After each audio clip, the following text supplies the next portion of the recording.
Acho que meu olho já cicatrizou. Não está mais vermelho e consigo abrir quase totalmente. Estou tentando. Ah, sim, acho que estou bem. Certo, quando Marco Polo veio à China pela primeira vez, ele ficou impressionado. E ele é citado por dizer: "Eu não acreditei quando me falaram sobre a cidade de Cambaluque, ou Pequim. Nem qualquer pena pode descrevê-la, nem qualquer língua pode contá-la, nem pode ser imaginada, exceto por aqueles que a viram." A China é um dos países mais renomados e impactantes da história mundial. Não é fácil resumir este lugar, mas tentarei pelo menos apresentar o básico. Vamos falar de geografia. E aí, pessoal, eu sou seu apresentador Barbie. E meu Deus, nossa, estou tomando café nesta caneca. É uma caneca tão boa! Você pode comprar esta e outras coisas na loja do Geography Now, em geographynow.com. Faça o que quiser com elas. E como eu sempre digo, não é se vender se for a sua própria marca. Como sabem, faço vídeos sobre divisões administrativas. O último foi das regiões da Itália e gosto de variar os continentes. E esse é um dos vídeos de divisão administrativa mais pedidos que eu recebo. Mas eu estava aguardando esse tema porque queria fazer no momento certo, e achei que agora provavelmente era o momento certo para isso, porque cerca de 2 vezes por ano eu levo minha mãe para uma viagem de mãe e filho. Normalmente a gente vai para algum lugar internacional, e dessa vez eu perguntei para minha mãe para onde ela gostaria de ir. Foi assim: para onde quer ir? China? Quando minha mãe falou China, perguntei aos inscritos o que recomendam. Vamos conferir? Vocês sugeriram Sichuan e Yunnan, então é para lá que vamos. Com isso em mente, decidi fazer este vídeo sobre as 22 províncias da China. Lembre-se, a China vai além de 22 províncias. Como muitos outros países, a China se subdivide em vários tipos diferentes de camadas de unidades administrativas. E a China tem 4 subdivisões de primeiro nível. Você tem as 22 províncias da China, depois tem 5 regiões autônomas, e então tem as 4 municipalidades. Eles têm 2 regiões administrativas especiais, Hong Kong e Macau. É complicado. Depois surgem outras questões controversas, como as áreas disputadas e toda a disputa com Taiwan. Não vamos abordar esse assunto. Neste vídeo falarei só das 22 províncias. Por quê? Porque esses vídeos levam muito tempo para pesquisar, escrever, editar e depois fazer o upload. E é como se demorasse demais. Não tenho força mental para lidar com 31 ou 32 unidades administrativas. Vou reduzir para 22. Talvez em outro vídeo eu faça o resto, mas agora são só as 22 províncias, tranquilo. Então, nesse caso, vamos dividir e começar pela primeira. Primeira, Anhui, capital Hefei. Aliás, vou tentar ao máximo acertar as entonações tonais do chinês, mas provavelmente vou errar todas. Desculpa se eu errar. Eu não falo chinês, mas estou tentando o meu melhor, beleza? Enfim, conhecida como a Província da Montanha Amarela, basicamente esse lugar é famoso pela cultura Hui, como já está no nome Anhui Hui. As pessoas eram historicamente conhecidas como os mercadores da China. Eles têm uma cultura mercantil muito forte e antiga. São conhecidos pela arquitetura Hui, que acho ter paredes brancas e telhas pretas. Principais pontos turísticos incluem Hong Kong, vilas de Shidi, Funshi, Rua Antiga e Monte Jiuhua. Aliás, muitas das cenas de O Tigre e o Dragão foram filmadas aqui. Caramba, é lindo, tipo aquelas paisagens tradicionais com bambus, cara. Minha cena favorita é a luta no bambuzal quando eles escalam. Todos adoram. A culinária Hui é uma das 8 cozinhas chinesas. A comida aqui é muito respeitada, famosa pelo chá Huangshan Moufeng e pelo tofu peludo. Este lugar foi fundamental para a indústria comercial da China. Próxima, Fuzhou, capital de Fujian.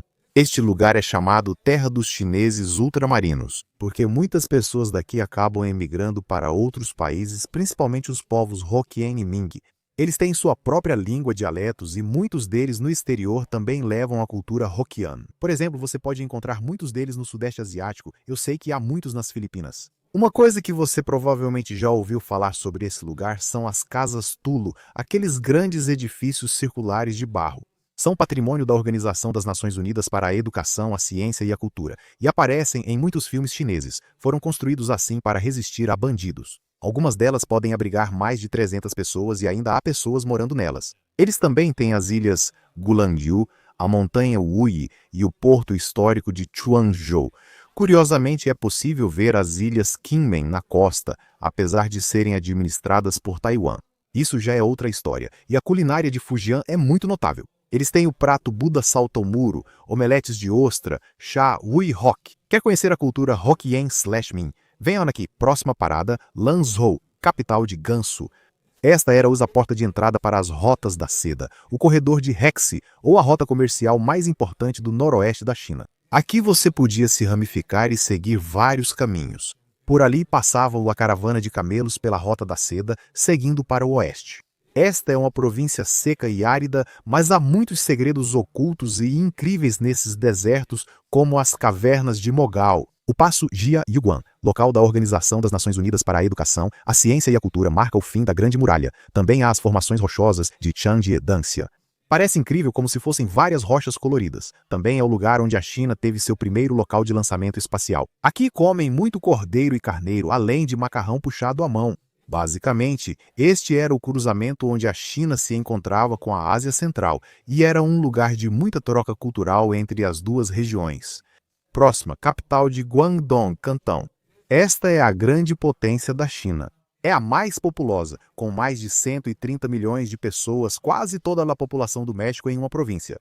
Na verdade, não é pequena, é enorme. É a terra natal do povo cantonês e centro do comércio e manufatura moderna. Sabe aquelas etiquetas nos seus produtos que dizem feito na China? 9 em cada 10 vezes provavelmente vem desta província. Tipo, só essa província produz cerca de 10% dos produtos do mundo. E claro, dito isso, obviamente a cultura cantonesa é a dominante e predominante aqui. O cantonês é uma língua completamente ininteligível para quem fala mandarim, mas é o idioma predominante nessa região e também em Hong Kong e Macau. A Torre de Cantão, a academia da família Chen, Shen, e a terra natal de Ip Man ficam em Guangzhou.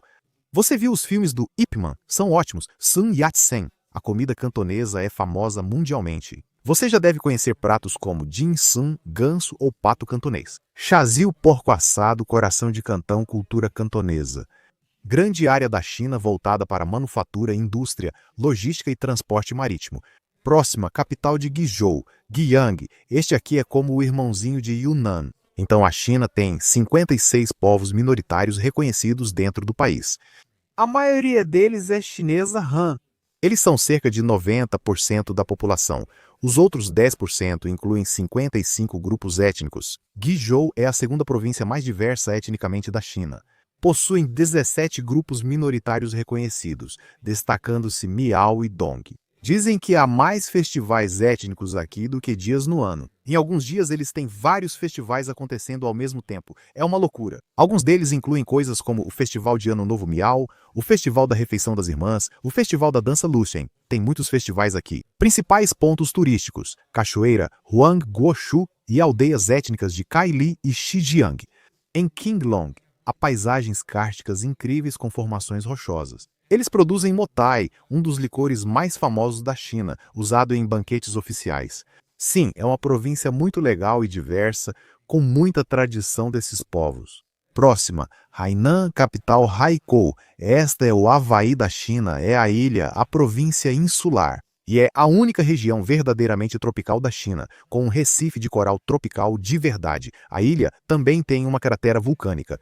É a menos populosa de todas as províncias, com apenas cerca de 10 milhões de pessoas. Conhecida por praias, resorts e florestas tropicais, a ilha é zona de livre comércio e tem o único porto livre da China. Então, há muitos negócios acontecendo nessa área. Culturalmente, é meio que uma mistura entre Han e Li, o povo Li. Eles são famosos pelas excelentes colchas de dragão e pela culinária renomada de Hainan. Eles são conhecidos pelo arroz com frango de Hainan, que acredito também influenciou o arroz com frango de Singapura. Não tenho certeza, me corrija se eu estiver errado. Eles também usam muitas frutas tropicais e cocos na culinária, já que crescem na ilha. É o Havaí da China e uma zona portuária tropical de livre comércio. Próxima, capital de Hebei, Shijiazhuang. Nossa, esse nome é difícil de falar. Basicamente, esta província-fortaleza envolve e protege a capital Pequim e Tianjin, duas das principais cidades da China. Historicamente, para chegar à capital, a Terra Prometida, era preciso passar por essa província. É também onde a realeza imperial ia relaxar e descansar. Eles tinham o chamado Resort de Montanha de Changda, onde estava o Palácio de Verão Imperial Qing. Na verdade, ele é 2 vezes maior que a cidade proibida de Pequim.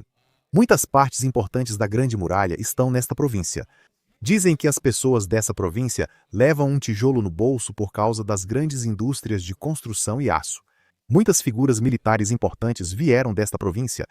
Aqui você encontra jianping, crepes salgados e muitos alimentos feitos de trigo, não de arroz. Eles preferem trigo no norte e arroz no sul da China. É assim que funciona lá. Em 1976, ocorreu o terremoto de Tangshan, um dos desastres mais mortais. E sim, basicamente, toda essa província era uma área de fronteira estratégica militar muito importante, porque você sabe, ela cercava a capital. Próxima, capital de Heilongjiang. Ha-Er-Bin tem 3 sílabas, parece Harbin, mas é Ha-Er-Bin. De qualquer forma, esta é a província mais ao norte e fria da China, como o Reino do Gelo. Eles têm um grande festival de gelo no inverno. É a província que minha avó coreana mencionava. No início do século XX, essa área e outras partes da China foram ocupadas e colonizadas pelos japoneses. Minha avó foi transferida da Coreia para cursar o ensino médio em Harbin e me contou tudo sobre o lugar. Havia muitos russos em Harbin, mas após a Segunda Guerra Mundial, a maioria foi deportada para a União Soviética. Mas, você ainda vê indícios e evidências da antiga influência soviética russa nesta cidade. Ao ver a Catedral de Santa Sofia, você encontra muitas confeitarias russas. É incrível. Minha avó me falou sobre esse lugar, eu estou curioso sobre ele. Quero muito conhecer esse lugar. Mesmo indo para Sichuan e Yunnan, tenho curiosidade de ver. A cultura daqui é chamada Dongbei, é como a cultura do norte e nordeste da China. Tem muita culinária robusta por aqui. Eles adoram suas linguiças, bolinhos e ensopados. É o reino frio e gelado da China. Próxima, capital de Henan, Zhengzhou. Este é o antigo berço da civilização chinesa. Todas as 3 primeiras dinastias chinesas começaram aqui, Xia, Shang e Zhou. Aqui estão alguns dos sítios mais antigos da China, como o dos ossos oraculares, com uma das primeiras escritas chinesas. Temos as grutas de Luoyang, com mais de 10.000 estátuas de Buda, e também é o lar do Kung Fu Shaolin, com os templos Shaolin mais famosos. É o epicentro e núcleo da história chinesa. Se quer ver onde tudo começa, venha daqui. Próxima, capital de Hubei, Wuhan. Você conhece Wuhan? Ainda não vou falar sobre isso, Instituto Viral, etc. Mas além disso, o apelido de Hubei é Terra dos Mil Lagos, porque se você olhar para a região, há muitos lagos. E eles são um importante centro de comércio fluvial no interior, ficam no rio Yangtze. Eles são famosos pela Torre da Garça Amarela, uma das 3 grandes torres do sul. Poetas da dinastia Tang a mencionaram. A famosa barragem das 3 Gargantas está aqui, a maior barragem e usina hidrelétrica do mundo.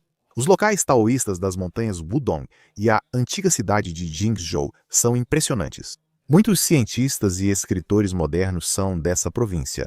Wuhan foi um dos principais focos da Revolução de 1911 que pôs fim ao governo imperial na China.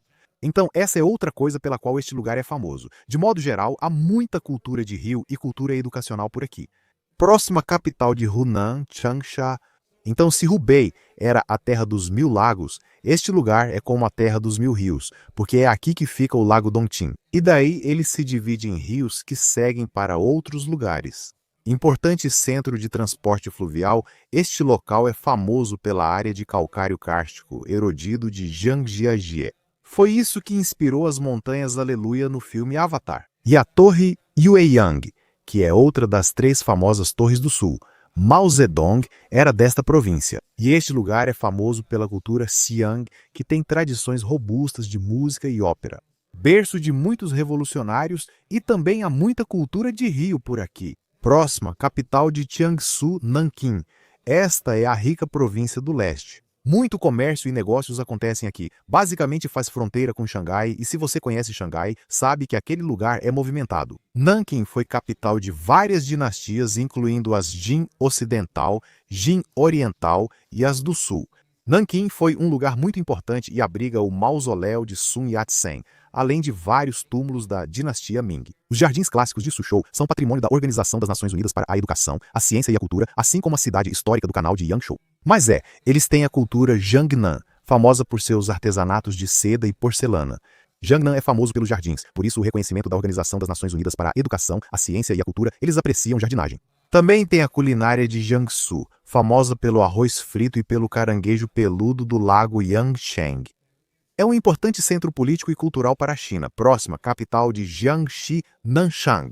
Esta é considerada a capital da cerâmica da China, muito famosa por suas cerâmicas e porcelanas. Eles fazem tão bem que às vezes chamam de jade branco. Também possuem o pavilhão Tengguan, a última das 3 torres famosas do sul citadas em poemas da dinastia Tang. Eles também possuem as montanhas cênicas de Lushan, uma paisagem cultural reconhecida pela Organização das Nações Unidas para a Educação, a Ciência e a Cultura. Além da cerâmica, aqui também existe um estilo de ópera muito famoso, a ópera de Jiangxi. E nas áreas rurais, eles têm, sabe, clãs nos quais se dividem e possuem esses templos ancestrais muito legais com árvores genealógicas dos clãs que remontam a 700 anos. Sim, eles levam isso a sério e adoram carne de porco cozida com vegetais em conserva. A indústria de porcelana deles era tão famosa que influenciou o setor de exportação de artesanato da China por séculos. Porcelana. Próxima, Changchuan, capital de Jilin. Esta é como a irmãzinha de Heilongjiang que faz fronteira com a Coreia do Norte. Eles compartilham a montanha mais sagrada, reverenciada e culturalmente significativa de toda a cultura coreana, Paektusan. Na China, eles chamam de Montanha Changbai. É como um enorme vulcão adormecido com uma cratera, e na cratera há um grande lago. Eles chamam de Lago do Céu. E aparentemente, os norte-coreanos dizem que seu primeiro líder, Kim Il-sung, nasceu aqui sob um arco-íris. Vou deixar você fazer o que quiser com essa informação. Mas, de qualquer forma, você provavelmente pode perceber isso. Há muita influência coreana e chinesa nesta área. Há muitas pessoas aqui que realmente falam coreano, e isso acaba influenciando a identidade desta região. Mas também há muita cultura Dongbei, ou seja, da planície do norte chinesa aqui também. Fica no norte e tem muitos festivais de inverno. Também é conhecido pela forte indústria automobilística. A capital é o principal polo de fabricação de carros da China. É como a irmã mais nova de Heilongjiang, só que com mais influência coreana. Próxima, capital de Liaoning, Shenyang. Então, essa é a região industrial do nordeste da China, o cinturão da ferrugem, mas também é o lar do povo manchu ou povo manchuriano. Você deve conhecer a palavra Manchúria pelo filme O Candidato da Manchúria, que, aliás, nada tinha a ver com a região. O original dos anos 60 até tinha relação, mas isso não importa. Qual o significado do povo manchuriano? Bem, lá atrás, eles basicamente tomaram conta da China. Eles derrubaram a dinastia Ming durante conflitos internos e fundaram a dinastia Qing, última da China. E eles, na verdade, nem falavam mandarim, eles falavam a própria língua manchu, que na verdade é uma língua tungúsica. É mais relacionada às línguas da Sibéria, sabe? Línguas túrquicas. Mas, sabe, quando você assume o controle de todo um domínio imperial, onde 90% das pessoas falam uma língua tipo, você vai ter que aprender essa língua. Eles adotaram o mandarim aos poucos e se tornaram chineses, mas conquistaram o território. Enfim, e é por isso que você vê muitos prédios imperiais nessa região.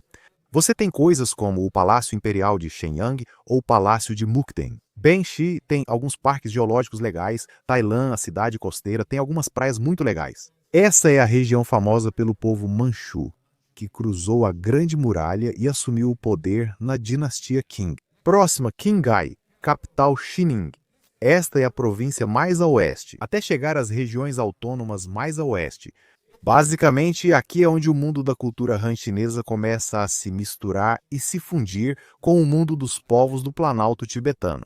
Você começa a ver muito mais pastores e povos seminômades que criam gado. Você começa a ver muitos iaques selvagens e antílopes nessa área. É um lugar seco, mas também de alta altitude, então é frio. Famoso pelo Lago Qinghai, o maior lago de toda a China, e esse lugar está crescendo muito no turismo na China. Alguns lugares da região são pouco povoados, mas a paisagem é impressionante. Eles têm mosteiros que reúnem Buda e Confúcio. É algo sincrético, mistura de confucionismo e budismo que eles uniram. Sim, começa a ficar mais tibetano nessas áreas. Então, acho que é assim que eu resumiria. Próxima, capital de Shanxi, Xi'an. Você provavelmente já ouviu falar de Xi'an. Você, os soldados de terracota, os soldados de argila que estão todos alinhados em uma fileira e blá blá blá, todas essas coisas. É esse lugar. Xi'an é uma das 4 grandes capitais antigas da China. Foi e ainda é muito importante. Basicamente, Xi'an era vista como o início da Rota da Seda. Historicamente, muita coisa entrou e saiu daqui, conectando-se a quase tudo no continente asiático. Foi sede de várias dinastias antigas, Zhou, Qin, Han e Tang. E o exército de terracota?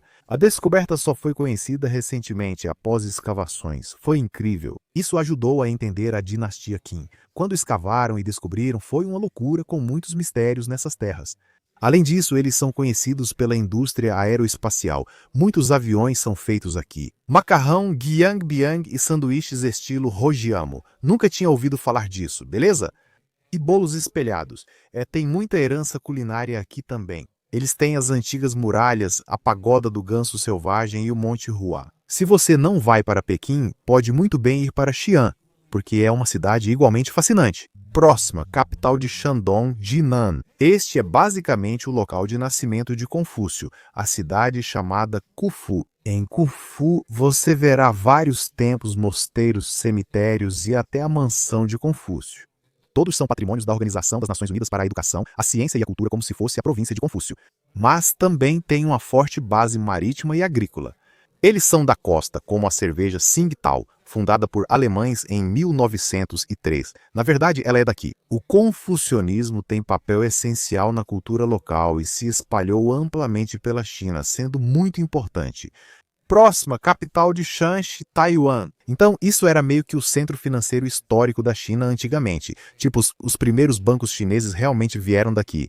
Ou como é chamado, o Piaohao. Eles foram pioneiros no uso de carta de crédito, séculos antes de isso surgir nos países ocidentais. Então, eles tinham um antigo cartão de crédito chinês. Na verdade, cartas, não exatamente um cartão.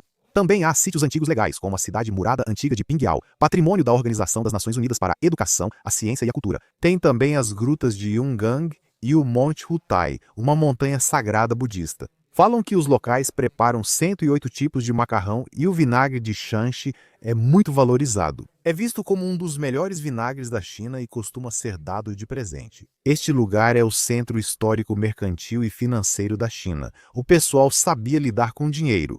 Próxima parada, Chengdu, capital de Sichuan, também conhecida como Sichuan. Vou para lá. Estou super animado, mal posso esperar. E também é a capital dos pandas, eles até têm aquele enorme centro de reprodução de pandas. Aqui está a maior população de pandas do mundo. Se quiser vê-los, venha. Em paisagem, eles também têm muito interessante. Meu Deus! Eles têm, por exemplo, o Parque Cênico do Vale Zhujiakou. Eles têm o grande Buda de Leshan, aquele esculpido na encosta de uma montanha. Uma tradição incrível aqui é a Ópera de Sichuan. Você já deve ter visto. É como se eles trocassem as máscaras em milissegundos. É como um truque de mágica. Eles simplesmente trocam rapidamente as máscaras e os figurinos. Também é como a capital da pimenta. As comidas mais apimentadas vêm desta região. Tem mapo tofu, hot pot, frango gong bao, macarrão dandan. Dizem que o povo de Sichuan teme mais comida sem pimenta do que apimentada. Mal posso esperar para ir lá. Próxima, capital de Yunnan, Kunming. Então, como eu disse antes, essa é a província mais etnicamente diversa de toda a China. Dos 56 grupos étnicos reconhecidos na China,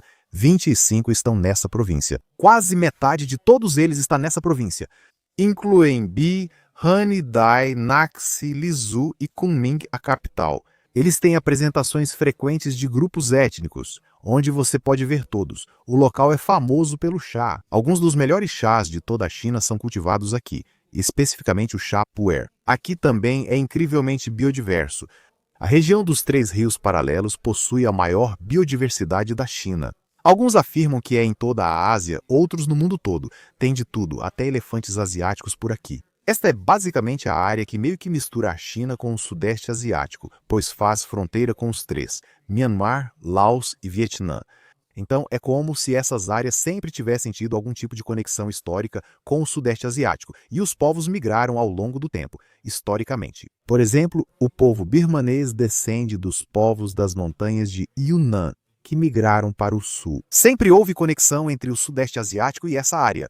Eles têm lugares muito legais como Dali, Lijiang e Shangri-La, que mudou seu nome de Zhongjiang para fins turísticos. Porque Shangri-La é só o nome de um lugar fictício, mas mudaram por causa do turismo. Mal posso esperar para ir. Eles têm a floresta de pedra de Shilin e os trópicos de Xishuangbanna. É que esse lugar tem tanta coisa acontecendo, tanto socialmente quanto na natureza. Próxima, capital de Zhejiang, Hangzhou. Basicamente, esse lugar é meio parecido com Jiangsu. É outra província costeira oriental muito próspera. O setor de tecnologia e empresas privadas é enorme aqui. Eles têm as cidades aquáticas de Ujin e Xitang. O porto de Ningbo é muito importante. Eles também têm a maior pororoca do mundo, chamada Dragão de Prata.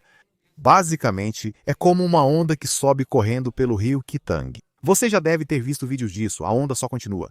E o Lago Oeste de Hangzhou é tão famoso, tipo, ele inspirou tantos escritos de poetas chineses. Dizem, no céu, o paraíso, na terra, Hangzhou. E é meio que o centro de onde vieram muitos empreendedores, obviamente, como Jack Ma, o Alibaba surgiu em Hangzhou. Mas sim, e muitos poetas antigos também vieram daqui como Su Dongpo. É o centro do boom econômico privado e da revolução do comércio eletrônico na China. É isso. Esse foi o resumo básico e superficial de todas as 22 províncias da China. Eu sei que deixei muita coisa de fora. Afinal, é a China, não dá para resumir tudo em um só vídeo. Ok, eu tentei ao máximo ir direto ao ponto. Se teve algo que eu deixei de fora, se você queria que eu mencionasse alguma coisa e eu não mencionei, por favor escreva nos comentários. Ensine pra gente, se você é chinês da China ou já morou lá e sabe algo, conte nos comentários. Enfim, espero que agora você goste de geografia. Inscreva-se, vou tentar estar aqui o máximo possível para vocês, beleza? Espero que você fique bem, valeu, fique tranquilo, fique ligado.